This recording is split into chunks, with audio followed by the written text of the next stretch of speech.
Good afternoon, everybody. Welcome to Custom Crate Engines by Proformance Unlimited.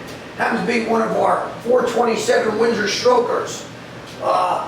One beautiful engine, all brand new good pieces in this. It's got the dart block, Ford's rotating assembly. This one has a Concept 1 pulley kit on there. MSD distributor. This one is running a Holley carburetor. Again, you can go fuel injected, different colors, what have you.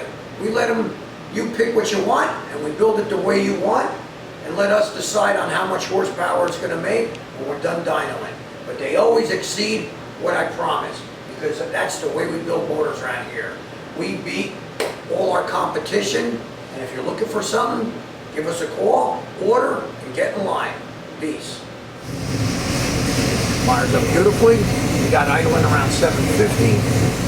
Beautiful oil pressure. Your fuels are great. We're running at about 180 degrees right now.